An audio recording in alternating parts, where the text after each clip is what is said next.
Olá a todos, espero que estejam todos bem. Professor Celso falando novamente com vocês. Sejam bem-vindos aí ao meu quarto, mais um quarto de sabedoria.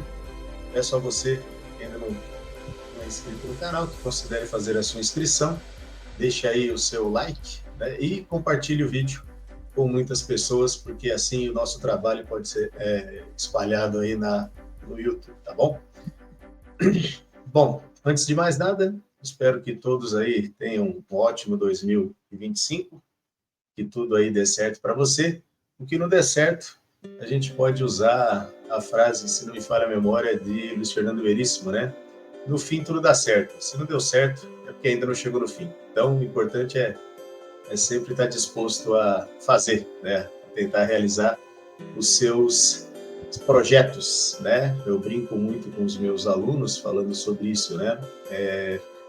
Que o importante não é ter sonhos, o importante é ter projetos, né? Porque se você tem um sonho, quando você acorda, o sonho acaba, né? Então, o projeto, eu acredito que seja algo mais tranquilo da gente poder, digamos assim, pegar, tentar imaginar que vai dar certo. Então, fica aqui meus votos aí de um ótimo ano para todos vocês aí que estão comigo aqui no canal, tá? Mais uma vez agradeço imensamente aos colegas que na minha participação nas lives fizeram aí a propaganda do meu canal, fico extremamente grato, tá? Depois eu coloco ali na descrição do vídeo os agradecimentos para todos, tá bom? O tema de hoje é Inquisição Católica, tá? E antes da gente começar com esse tema, é importante que a gente entenda o seguinte, tá bom? Então, nesse caso, vou reexplicar aquilo que eu falo em vários momentos, tá? O professor Celso fala do que sabe, tá bom? O professor Celso não dá opinião, o professor Celso dificilmente fala o que pensa ou o que acha. Quando acontecer de eu dar a minha opinião, de eu falar o que eu acho, o que eu penso, o que eu acredito, eu vou avisar antes.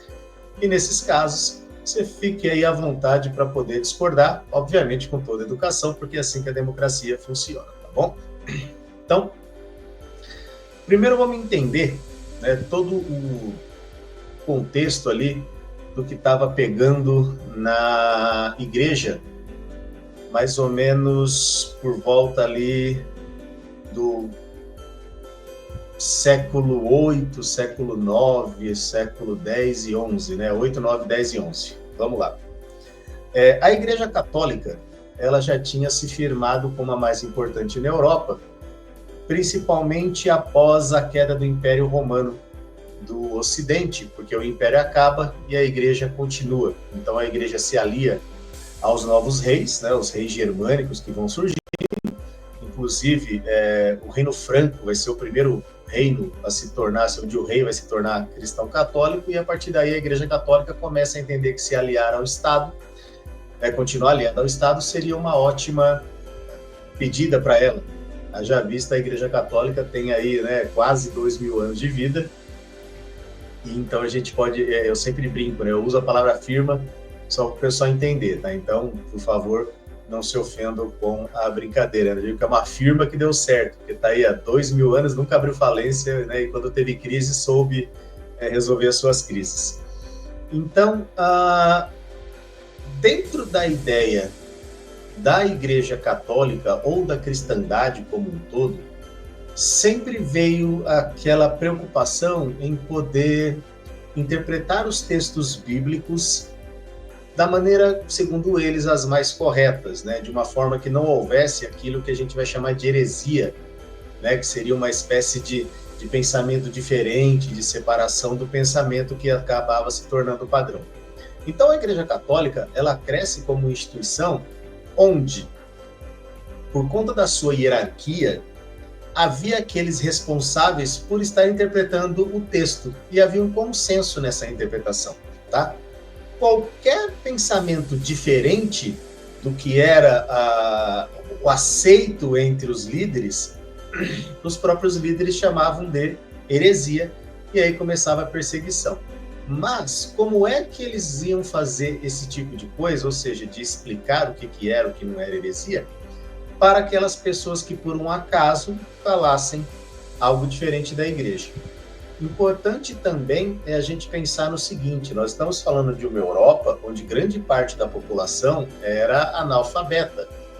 E o acesso a qualquer tipo de informação por grande parte da população mais pobre e, obviamente, analfabeta, esse acesso à informação ele era muito restrito. Tá? A Bíblia mesmo, né, os textos que antes eram copiados um por um ali pelos monges copistas, só eram acessíveis aos bispos, tá? E alguns padres. De repente, tinha padre que não tinha acesso nem ao Antigo Testamento, tá? Quando as traduções são, quando a tradução, né, do grego, do hebraico e do grego passa para o latim, então esse acesso à língua latina, ou seja, ao latim, que era a língua que a igreja usava e usa até hoje, a igreja católica, não era todo mundo que tinha esse acesso. Vale lembrar que o latim, ele se espalha pela Europa, mas ele não é a língua oficial da Europa. Cada país vai ter a sua língua derivada do latim, mas a igreja católica permanece com a língua latina. E a interpretação da Bíblia, ela só podia ser feita, segundo o dogma católico, e isso é até hoje, pelo Papa. Tá? Então, o chefe da Igreja Católica, né, o chamado Sumo Pontífice, o Papa, que hoje, né, 2025, é o Papa Francisco, somente eles podem interpretar. Então, a interpretação sai deles, passa para os bispos, e dos bispos vão para os padres. Então, é uma coisa só. Nenhum desses membros da hierarquia da igreja podem dar uma interpretação diferente que não foi aquela interpretação dada pelo chamado magistério da igreja, tá? A igreja católica, ela se firma em 3 pilares: a Sagrada Escritura, o magistério e a tradição, tá? Sagrada Escritura, o que hoje a gente pode chamar de Bíblia, né? O magistério seriam os doutores da igreja, aqueles caras que transformar a Igreja Católica, né, no que ela é hoje, tá? E a tradição é tudo aquilo que a Igreja sempre fez e continua fazendo, e até então para ele está certo, e qualquer pessoa que pensar diferente, ela corre o risco ali de ser punida por isso, tá?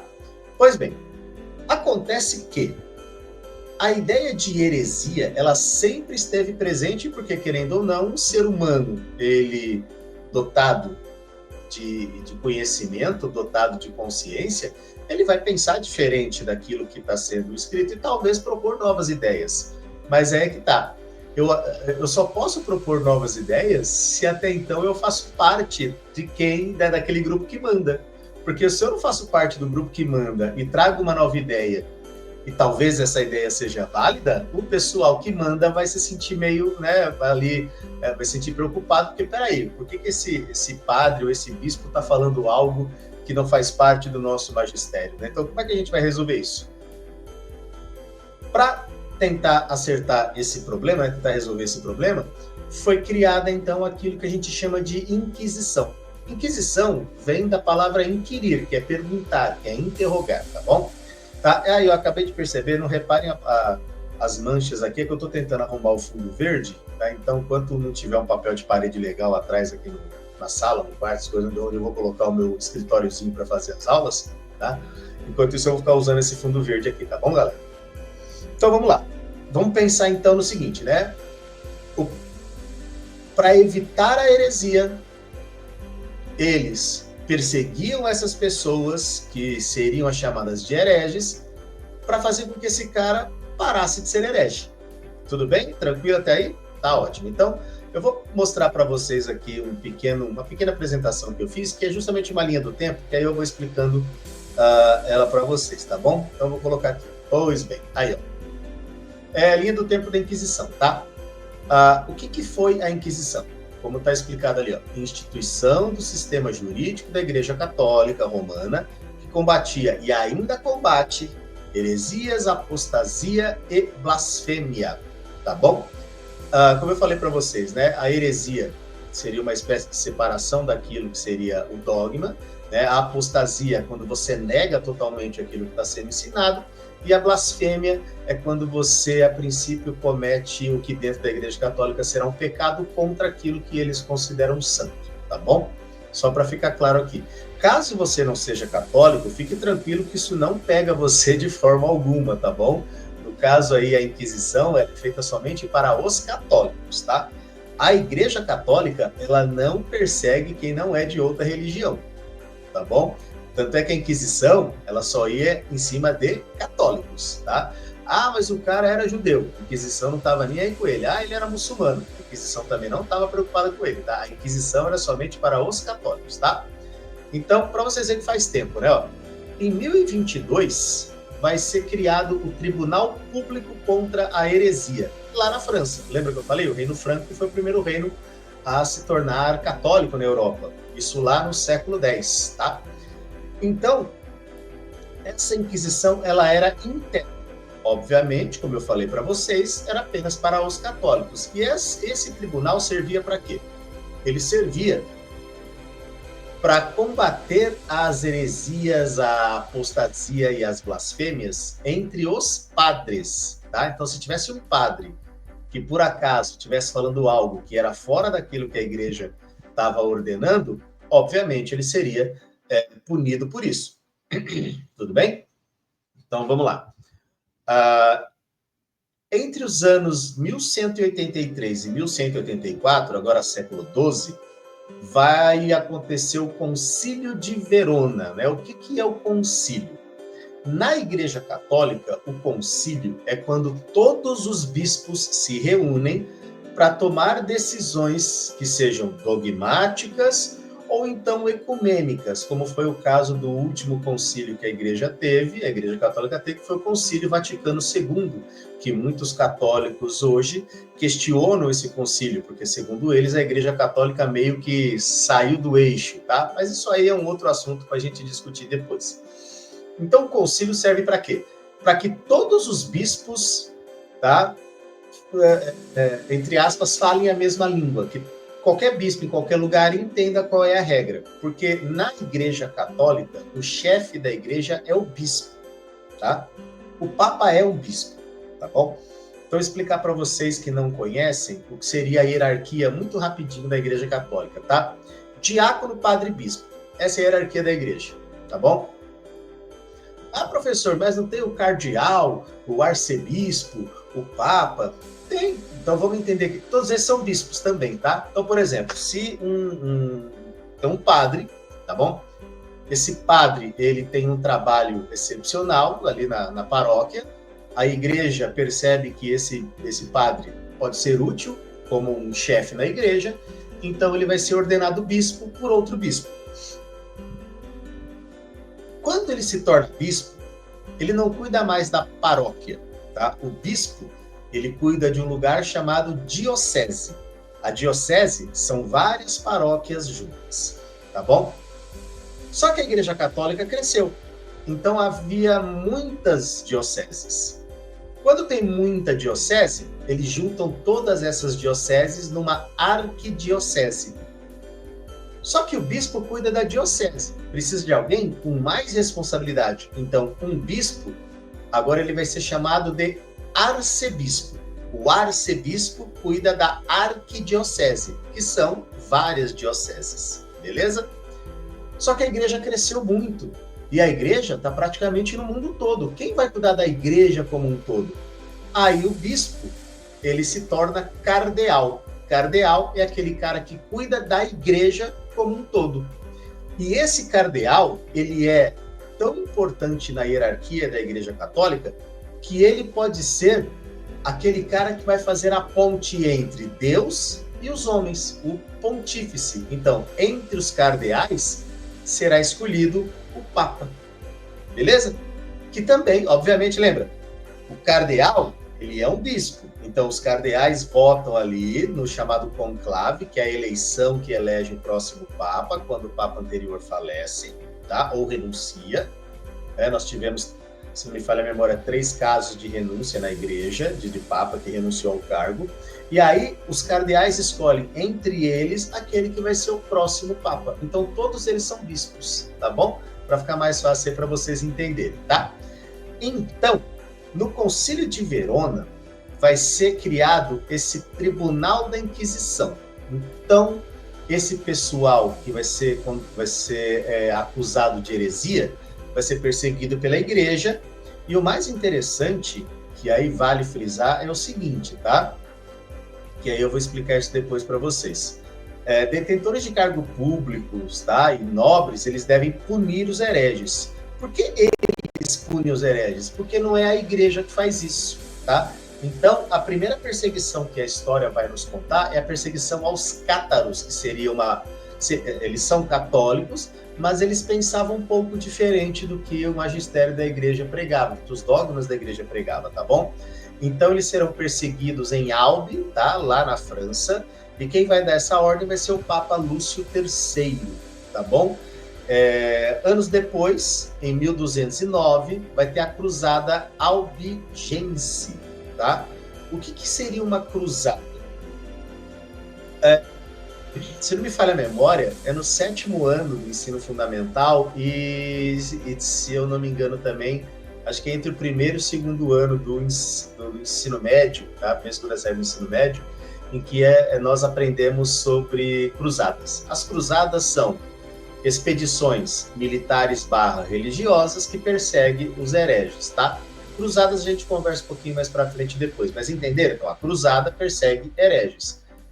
Nessa cruzada, ordenada pelo Papa Inocêncio III, em 1209, vai levar a execução de entre 7 e 9 mil cátaros, tá? Eles serão executados sob a pena de heresia, tá? E serão executados de inúmeras formas, e a principal delas é serem presos em estacas e queimarem até perderem a vida, tá bom? Em 1231, vai haver o reinício da Inquisição, dessa vez com o Papa Gregório IX. Então, vamos entender como é que funcionava. A Igreja Católica, pelo menos a princípio, que se entende do que os livros nos falam e outras informações que nós temos, tá? Também em cima de pesquisas, é que a igreja, ela não mata ninguém, tá? A igreja não derrama sangue de ninguém. Pelo menos é o que a gente, né? É o que a gente aprende. Pode ser que aconteceu? Pode. Se tiver algum registro, tá tudo certo. E o mais interessante é que tudo era registrado, tá, galera? Então, quem julgava, quem absolvia ou quem condenava era a igreja, tá? A execução da pena, no caso da condenação, era feita pelo Estado, tá bom? A tortura e a pena capital eram remédios institucionais para combater as heresias, tá? Segundo o pessoal da Inquisição, para certos assuntos, né, para descobrir o grau de heresia que esse cara estava cometendo, às vezes o simples inquérito, o simples depoimento da pessoa não servia, porque ela poderia estar sob domínio do mal, né, sob domínio do demônio, e aí ele não falaria a verdade, porque ele estaria possuído. Então era necessário que houvesse a dor física para que ele explicasse realmente tudo que ele fez, que ele se declarasse culpado ou inocente em cima disso, tá? E as penas eram, a forma de tortura era das mais variadas, tá bom? E, de novo, eu não estou falando isso com base em opinião, tá? Estou falando isso com base em pesquisa. Vai ter católico que vai falar que isso não aconteceu? Vai, tá bom? Mas basta fazer pesquisas para a gente descobrir que, de certa forma, isso aconteceu. Tudo bem? Então, vamos lá. Passando para o próximo aqui, né? Nós temos dois casos interessantes que são na Espanha e em Portugal, tá? No caso da Espanha, o Reino de Castela, a partir de 1249, e aí a gente já está no século XIII, né? As cruzadas já tinham praticamente eliminado, tudo mais, estava tudo maravilhoso. A Inquisição passa a ser estatal. Por que nesse caso passa a ser estatal? Roma fica muito longe da Espanha, tá? Justamente por ter essa distância muito longa, a Igreja Católica, tentando já manter os seus domínios ali, e tem que lembrar o seguinte, tá? Enquanto havia o Reino de Castela, o reino de Aragão, o reino de Navarra, tá? E outros reinos cristãos ali na Península Ibérica, na parte sul da Península Ibérica havia presença muçulmana. Então a Igreja Católica ela precisava ser forte o suficiente naquela região para que ela não perdesse esses territórios. Tá? Não havia presença muçulmana onde hoje é a França, a Alemanha, a Itália, tá? Porque os muçulmanos eles vão no século VIII, eles invadem a Península Ibérica, então eles vão ficar lá mais ou menos do ano 711 até 1492. Então serão mais de 700 anos de presença muçulmana naquela região. E a presença muçulmana incomodava a Igreja Católica, porque, querendo ou não, à medida que os muçulmanos conquistassem territórios, aquele pessoal se converteria ao islamismo, tá? Ou por vontade ou por força. Tá bom? A gente dando um salto para o século XV, tá? Entre 1478 tá? Até 1874, vai haver ali a união das coroas de Aragão e de Castela, e aí vai ser criado o Tribunal do Santo Ofício, tá? Esse Tribunal do Santo Ofício, como eu falei para vocês, será o Estado espanhol, ou seja, a coroa espanhola, que vai, então, administrar a Inquisição, diferente do que Roma fazia, porque era a própria igreja que tomava conta, mas por conta da distância, pela necessidade de que houvesse uma mão forte católica naquela região, o próprio rei toma as decisões. Porém, percebeu-se o seguinte, que os reis eles estavam se utilizando da Inquisição por interesses econômicos, tá? Porque era mais ou menos assim que acontecia. Quando uma pessoa acusada de heresia, ela era levada ao tribunal de Inquisição, ela ia fazer de tudo para se declarar inocente, tá? E a própria tortura garantiria que ela não se pronunciaria culpada. Tem gente que por medo se declarava culpada, só de olhar os instrumentos que seriam utilizados para o inquérito ali, para a busca do depoimento do acusado, a pessoa já se acusava culpada para se livrar desse problema, tá?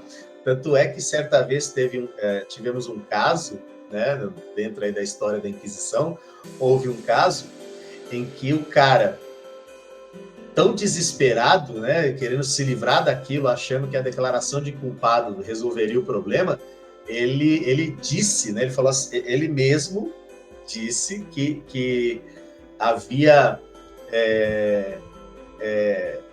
feito que não devia para a própria Virgem Maria, só para vocês terem ideia da situação que era a ideia da Inquisição. A própria Inquisição, olhar os instrumentos, ver aqueles padres perto, com aquela cara soturna, um ambiente fechado, o cara sabendo que o negócio ali não ia dar certo para ele já ficava preocupado. Só que aí a igreja tinha um esquema diferente de fazer isso, que eu vou explicar daqui a pouquinho para vocês, tá?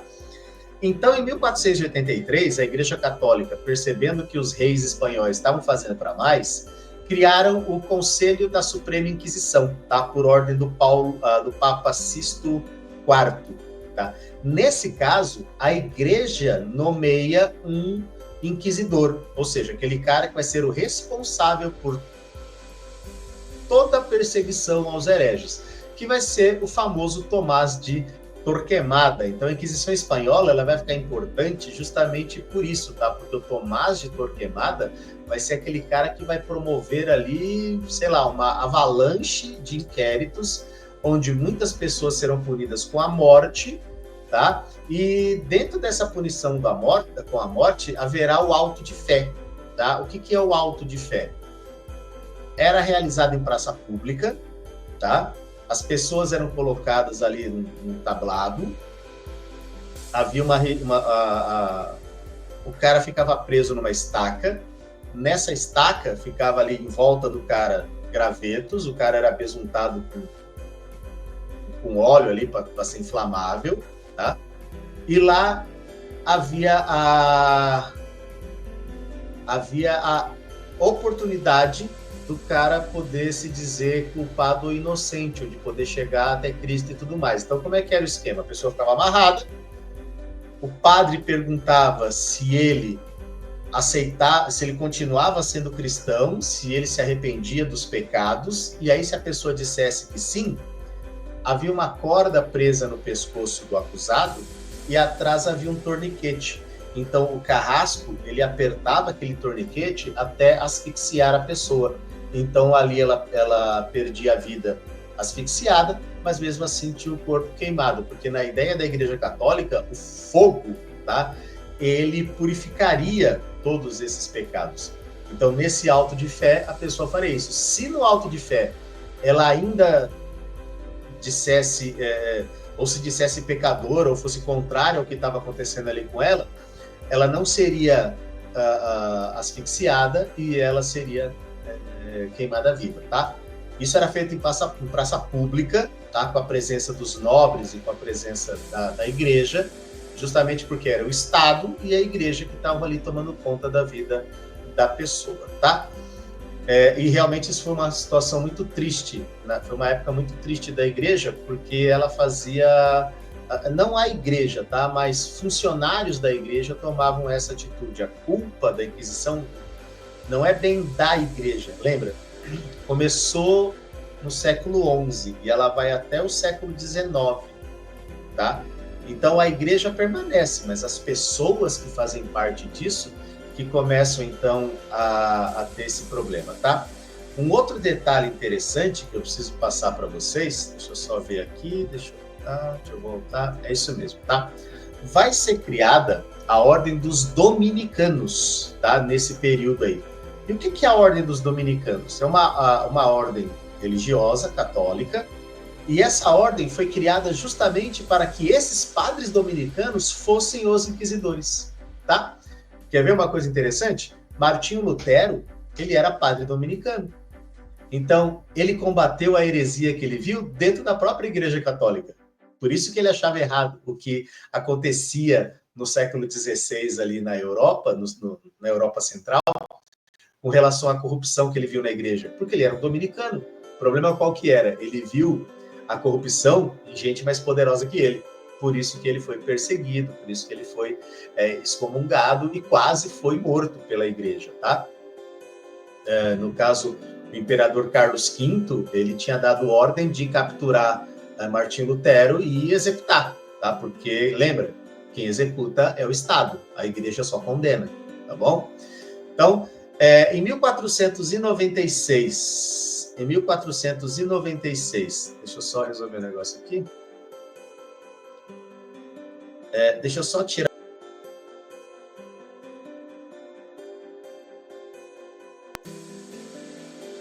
Tá? Vamos lá. Em 1496, vai haver o casamento, né, falando da Inquisição Portuguesa, tá? De Dom Manuel de Portugal e Dona Isabel da Espanha. Então, nesse momento, eles vão começar a perseguir os cristãos novos, tá bom? Para quem não sabe o que é um cristão novo, naquela época era o judeu que se convertia ao cristianismo. Houve um período na Europa em que os judeus eles eram perseguidos, mas não a ponto de serem punidos. Eles só tinham restrições, como, por exemplo, não poder ter propriedade, não poder ficar perto de certos locais onde havia cristãos e por aí vai. Porque a Igreja Católica acusava os judeus de deicídio, ou seja, de terem matado Deus, tá? Porque, segundo o relato bíblico, quem entrega Jesus às autoridades romanas são os judeus, acusando o cara de se dizer filho de Deus ou dizer que seria o rei naquele local que já tinha um rei, que seria, no caso ali, o imperador, tá? O imperador romano, tá bom? Então, o que acontecia? Enquanto o cara era judeu, não corria atrás dele. Quando ele se tornava cristão, aí a igreja o perseguia. Por quê? No caso das restrições, o que nós temos? A igreja, ela sabia muito bem que, como judeu, ele não podia ter propriedade, ele só podia ter aquilo que ele carregava com ele. Sabia-se que ele tinha dinheiro, sabia-se que ele era um cara rico, justamente porque ele emprestava dinheiro a juros, e obviamente isso garante uma grana. Na Igreja Católica é proibido emprestar dinheiro a juros, que seria chamado de usura. Então a usura era proibida. Mas como o judeu não era católico, então tudo bem. Então ele fica rico por conta disso. Também com atividades comerciais, tá? A igreja, sabendo disso, falava, assim, chegou a oportunidade de ganharmos dinheiro. Então eles perseguiam os cristãos novos para acusá-los de heresia e a partir daí ficar com a grana deles. E o mais interessante, a acusação deles era assim, eles eram acusados de praticar judaísmo, né? Ou seja, ele abandona o judaísmo, mas permaneceu nele. Como é que era o esquema? Se o cara se dizia inocente, tá? Os bens desse cara, por não terem ali passado pela mão do demônio, ficariam com a igreja.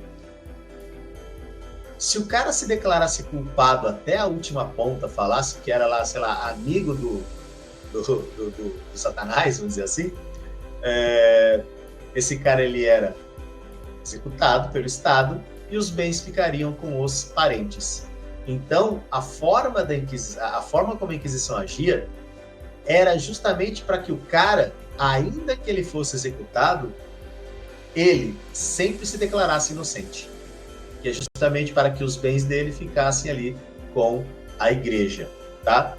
Então, na Inquisição Portuguesa, em 1531, o Papa Clemente VII, e aí em Portugal, vai também estabelecer o Tribunal do Santo Ofício, no mesmo esquema da Espanha, ou seja, os países da Península Ibérica, Portugal e Espanha, o Estado será responsável pela Inquisição. Não seria necessariamente a igreja, tá? Em 1531, Portugal já havia chegado aqui ao Brasil, né? Porque chegaram aqui em 1500. Mas não teve, tá? Tribunal do Santo Ofício no território brasileiro, tá? Que pertencia a Portugal na época. O que nós tivemos aqui foi que alguns padres, né, da Inquisição, nesse caso os padres dominicanos, eles vieram para cá para tentar encontrar supostos hereges, nesse caso cristãos novos. E uma coisa interessante foi o seguinte, quando eles vieram para cá, né, quando alguns padres vieram para cá para perseguir os hereges, que seriam, no caso, muitos desses cristãos novos, né, judeus que haviam saído de lá de Portugal, cristãos, e vieram para cá, para o Brasil, justamente para investir, porque antes, né, o rei, se não me falha a memória, antes do rei Dom Manuel, havia um certo acordo entre judeus e cristãos novos com a coroa espanhola. Mas como a igreja, ela meio que impôs isso em cima da coroa portuguesa, então a coroa portuguesa se viu ali obrigada a aceitar a ideia da perseguição aos cristãos novos, porque se fosse pela própria coroa mesmo, estava tudo bem.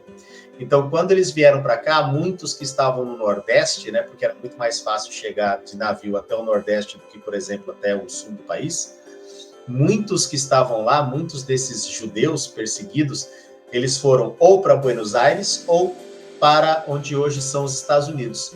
E uma curiosidade, parte desses cristãos novos que fugiram do Brasil e foram para onde hoje são os Estados Unidos, eles fundaram a Bolsa de Valores de Nova York, tá? Então, só uma pequena curiosidade aí para vocês, beleza?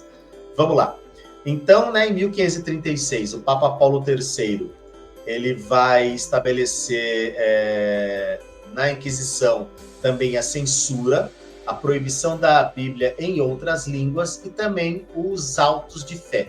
Por que proibição da Bíblia em outras línguas? Vamos lá. Porque só valia a Bíblia que estava escrita em latim, tá? Aquela que foi traduzida do hebraico e do grego, né, que se eu não me engano vai ser chamada de Septuaginta, tá? Só valia esse texto. Então, qualquer outro documento da Bíblia que fosse em outra língua era proibido, justamente porque nessa época, porque já havia sido criado a prensa de tipos móveis, tá? O Johannes Gutenberg, ele cria a prensa de tipos móveis e, né, reza a lenda que o primeiro livro que foi impresso foi justamente a Bíblia. Martinho Lutero, na Alemanha, né, o Sacro Império Romano Germânico, né, na época, ele havia traduzido o Novo Testamento para o alemão, né? Ele traduziu direto do grego para o alemão e ele deu de presente pro se não me falha a memória, o príncipe Frederico, que foi justamente quem o salvou, porque o príncipe Frederico era tio do imperador Carlos V, e ele salvou Martinho Lutero, então ele deu de presente a Bíblia traduzida do grego, o Novo Testamento, aliás, traduzido do grego para o alemão, tá bom? Então era extremamente proibido, porque qual que era a preocupação da igreja? Se todo mundo tivesse acesso à Bíblia na sua língua nativa, todos poderiam ler e todos poderiam interpretar. E lembra que eu falei no começo? A interpretação só saía de quem? Só saía ali do Papa. Por isso que na Igreja Católica não é um costume na missa o fiel estar com a Bíblia, tá?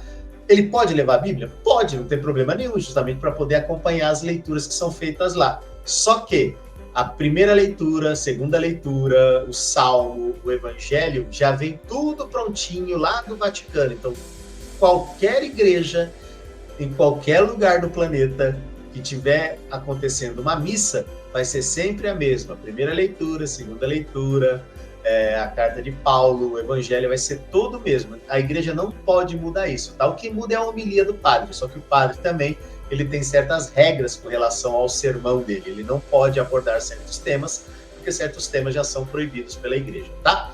Em 1821, vai ser extinta a Inquisição Portuguesa. Só que essa extinção, ela vai se dar pelo seguinte, tá? Não é que vai acabar a Inquisição, tá bom? A Inquisição, ela vai mudar de nome, tá? Vai ser chamada de Congregação para a Doutrina da Fé. E essa Congregação para a Doutrina da Fé, ela vai continuar existindo durante um longo tempo, tá bom? E justamente nesse longo tempo, que lá mais para frente, aí já século XX, que vai mudar para...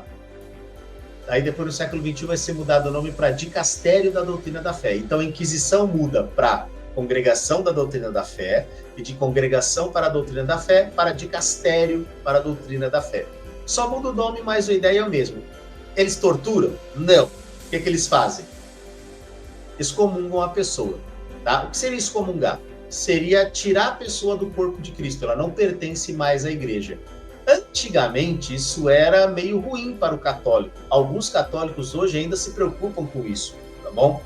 Alguns católicos que são um pouco mais, assim, digamos, mais modernos, ou como os próprios católicos que são mais tradicionais falam, que são muito mais modernistas, eles não se importam muito com o fato de serem excomungados. Mas nesse período que a gente está estudando aqui, ser excomungado era uma coisa terrível, até porque a Igreja Católica, ela mandou, de fato, assim, aliada aos estados, ela mandou, desde a sua criação, digamos assim, lá no século IV, quando ela se alia ao Estado Romano, até o século XVI, praticamente, até o surgimento das igrejas protestantes, tá?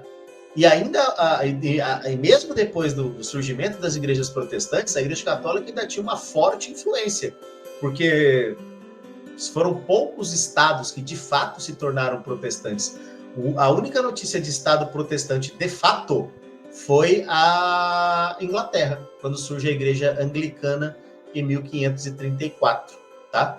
Porque aí o rei Henrique VIII, ele briga com a Igreja Católica por conta do casamento dele, e quando ele briga com a igreja, ele se separa da Igreja Católica e ele cria a igreja para ele mesmo, a Igreja Anglicana, a Igreja dos Ingleses, tá bom? Vamos lá. Então, aqui tá alguns instrumentos que seriam utilizados para isso, tá bom? Ó, aqui derramando líquido, né? E vocês podem perceber nessa imagem, nessa gravura, que há uma pessoa fazendo anotações. Pois bem, todos os inquéritos eram documentados. Havia documentação de tudo que acontecia. Tudo passava ali rigorosamente do que era perguntado, do que não era e por aí vai, tá bom? Vou mostrar alguns instrumentos para vocês. Essa aqui seria a roda do despedaçamento. E como é que funcionava, né? Aqui, ó, tá vendo? O padre fazendo as suas anotações, tá? Aqui no canto esquerdo. Abaixo, os caras que seriam o carrasco aqui, né? Tanto na parte de baixo, aqui à esquerda, e na parte ao lado à direita, o cara que tá girando a roda. O acusado, ele ficava preso, e lembre-se que ele era, por enquanto, acusado, tá? Havia uma suspeita, ele estava sendo acusado de ser herege.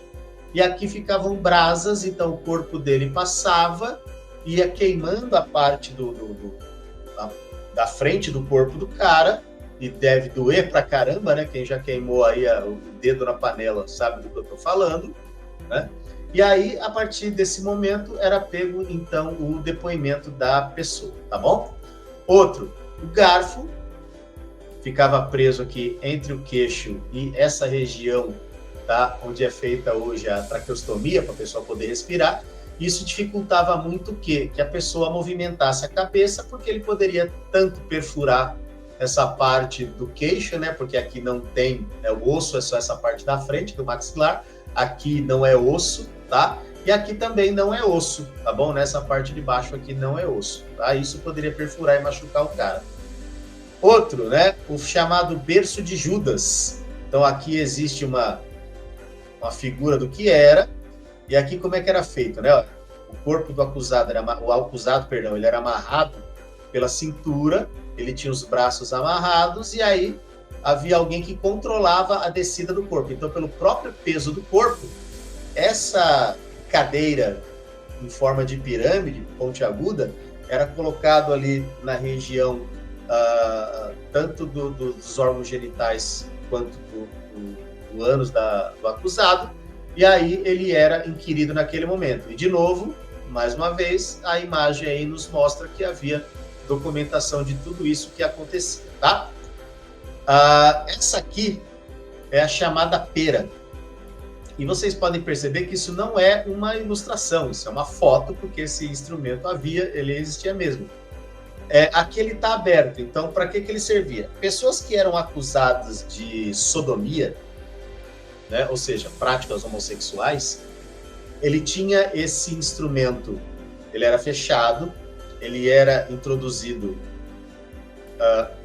no ânus da vítima, do acusado, perdão, e era girado esse instrumento, como você pode ver que ele existe ali uma espécie de rosca, né? Aqui é o parafuso de uma rosca, e à medida que ele era girado, ele ia abrindo no interior do corpo da pessoa, até, obviamente, ferir essa pessoa, tá? Caso você tenha alguma dúvida, eu coloquei aí o site onde eu busquei todas essas informações, e os outros detalhes também estarão na descrição do nosso vídeo, tá? Então, vou remover aqui, voltar a minha carinha feia. Então, vamos lá. Então, percebam que a Inquisição, ela foi realmente uma mancha dentro da história da igreja, tá bom?